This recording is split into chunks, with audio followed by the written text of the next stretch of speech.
Vamos entrar numa das páginas mais importantes e, como dissemos desde o início, provavelmente dos primeiros textos que construiu a comunidade cristã sobre Jesus, que foram as narrações da Paixão. Porquê? Porque era o grande escândalo para a comunidade cristã, mas que se tornou o grande anúncio. Jesus não vai para a morte brincando. Isto não é um teatro que ele faz. Ele assumia a natureza humana e, portanto, a natureza humana com toda a sua angústia, com toda a sua dor e o seu pavor, que acaba de referir Marcos. E nesta situação é isso que ele expõe a Deus. A sua fragilidade como homem diante do sofrimento e da morte. Quando diz tudo te é possível, significa que eu ponho-me nas tuas mãos. Nas mãos do Pai que tudo pode e tudo sabe. E é por isso que diz, porém, não se faça aquilo que eu quero, mas sim aquilo que tu queres. Não se faça a minha vontade, mas sim a tua. É a única oração verdadeira que tem sentido. A minha vida está nas mãos de Deus. Não é que Deus faz aquilo que Ele quer. A vontade de Deus, vamos lá ver, não é aquilo que passa pela cabeça de Deus, simplesmente. A vontade de Deus significa o desígnio de Deus, o projeto de Deus. Isto é, Jesus vem e vê a dramaticidade da hora que se aproxima, mas por outro lado sabe que é absolutamente necessário para o projeto de Deus que Ele faça isto. Ele insere-se no projeto do Pai de dar vida ao mundo e de mudar este sistema de coisas, dos valores e das coisas. E, portanto, ele entrega-se para que se cumpra o projeto do Pai e ele assume conscientemente, não como condenado do Pai. Um dos fatores da morte de Jesus é precisamente renunciar à violência. Mas é precisamente isso, dessa violência que o mundo precisa de ser curado. Os discípulos, paradoxalmente, querendo defendê-lo, mostram a sua falta de discipulado. Porque querem defender Jesus com as armas. E isso é precisamente aquilo que ele vem combater. Os discípulos têm uma opção e mostram aqui o que é que eles esperavam do Messias. Esperavam do Messias que ele fosse alguém que viesse impor pela força o poder de Deus. E não é isso que vai acontecer. Há um personagem interessante que entra aqui, que é este jovem que, à pressa, só tinha posto um lençol em cima de si e está ali presente.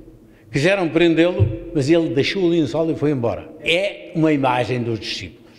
É alguém que, para escapar, para salvar a vida, deixa tudo o que tem. Jesus tinha dito que quem quiser seguir-me, renegue-se a si próprio, toma a sua cruz e siga-me. Porque quem quiser salvar a sua vida vai perdê-la. Este dá tudo para salvar a vida, mas não é deste jeito que Jesus quer. Este é o contrário de Jesus. Deixa a coerência, deixa tudo, porque o estar nu não é simplesmente uma questão de pudor, é uma questão da dignidade. Despojam-se da dignidade, despojam-se da honra, despojam-se da fidelidade, despojam-se do discipulado, despojam-se de tudo para salvar a única coisa que têm, que é a vida, mas a vida é assim que a vida é. E então vem a pergunta solene do sumo sacerdote. Voltou-se para Jesus e interroga-o diretamente. És tu o Messias, o filho do bendito? Na Galileia, Jesus tinha mandado calar aqueles que proclamavam o seu messianismo. Desde a entrada em Jerusalém, tinha começado a dar sinais claros dessa identidade. Agora responde direta e claramente à pergunta, dizendo, eu sou. Tu és o Messias, o filho do bendito, eu sou. E este eu sou, não é apenas, é verdade o que tu dizes, é muito mais do que isso. Porque é o nome santo de Deus na tradição de Israel. Na revelação de Êxodo 3, eu sou aquele que sou. O Messias é aquele que vem anunciado na lei, no livro do Êxodo, como o profeta que havia de vir. E se és um profeta, então batem-lhe para que adivinha quem te bateu, portanto cuspiam-lhe. Tudo isso faz parte da troça, do escárnio dos presentes na cena. Porém, tem outra coisa a troça. Em Marcos, a troça, o escárnio, é uma ironia para dizer aquilo que Jesus realmente é. Na realidade, Jesus é o Messias. Só que não é o Messias que eles esperavam. Aquilo que eles escarnecem, de facto, não é aquilo que o Messias que Jesus é. Pedro é confrontado com aquilo que é o seu ser. Ele tinha sido chamado para ser discípulo, para ser parte dos 12. Ele tinha sido aquele que tinha reconhecido Jesus como um Messias. E agora é confrontado com essa realidade. Tu estavas lá, tu eras dele, este também era seu discípulo. E Pedro começa a negar. A atitude de Pedro é completamente distinta daquilo que faz Jesus, da atitude de Jesus e daquilo que é o seu próprio ser. Enquanto Jesus se revela o mistério de Deus, Pedro não é capaz de assumir o caminho de Deus para ele próprio. A pergunta do Pilatos é: és tu o rei dos judeus? Porque tinham a versão romana para os romanos, não podia ser ele fez-se Deus ou fez-se Messias. Isto para os romanos não quer dizer nada.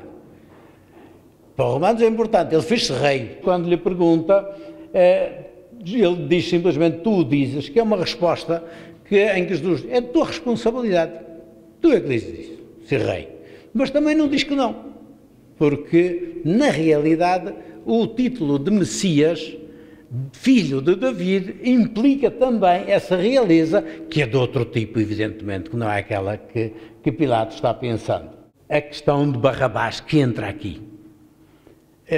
Era um costume de agraciar um condenado e normalmente a população vinha pedir e muitas vezes levou um prisioneiro que estava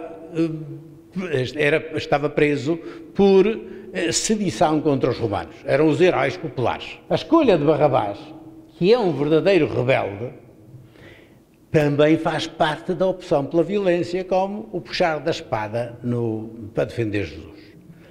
Agora é a multidão, que até agora estava do lado de Jesus, porque a multidão pensava também no Messias, evidentemente não pensava no Messias crucificado.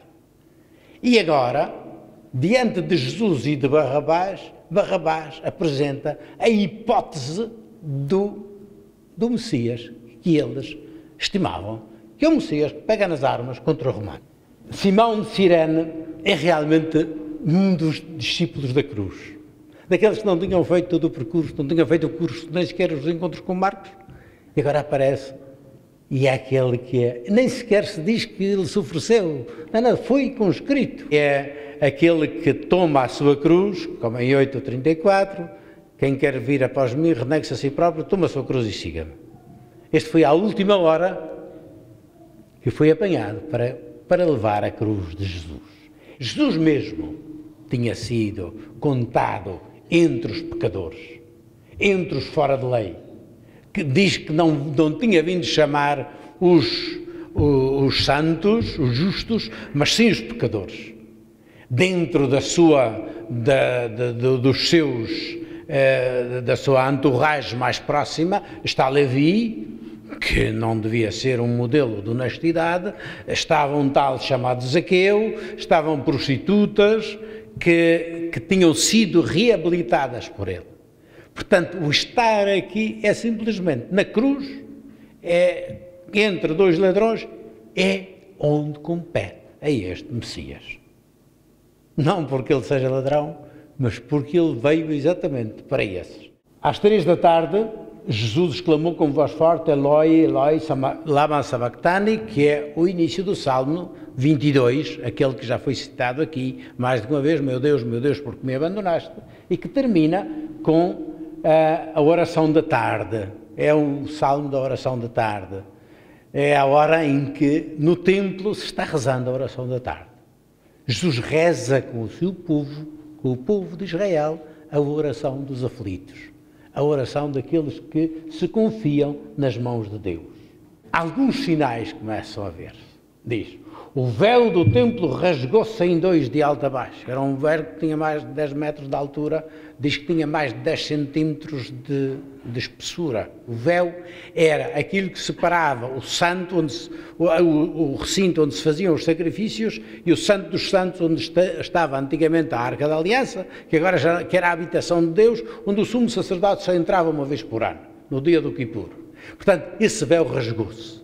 Não há mais interrupção nem obstáculo da passagem do mundo de Deus ao mundo dos homens. Agora é Jesus que substitui o templo. O centurião, que era um soldado, um homem da força, um homem da guerra, mas não se deixou convencer pela força de Jesus.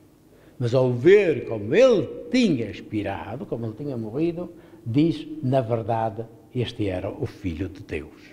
É a confissão verdadeira de fé que Jesus tinha proclamado diante do tribunal que o levou até à morte. Ao fim de todo este processo, um pagão, não os discípulos, não as autoridades, mas um pagão, vem repetir as palavras de Jesus. Esta é a confissão autêntica da fé do Evangelho e é proferida por um estrangeiro. Aí estavam algumas mulheres a contemplar de longe. Isto é muito interessante. Junto da cruz, os discípulos não estavam. Os homens faliram todos. Elas são apresentadas como as verdadeiras discípulas. Seguiam e serviam Jesus até à cruz. Onde os discípulos falharam, elas mantiveram-se fiéis. São as testemunhas do dom total da vida e da confissão do centurião. Serão também as primeiras receptoras do anúncio da ressurreição. Com a traição de Judas e a negação de Pedro, o discipulado histórico de Jesus fracassou. As mulheres, o centurião, Simão de Cirene, dão sinais de uma nova época da figueira.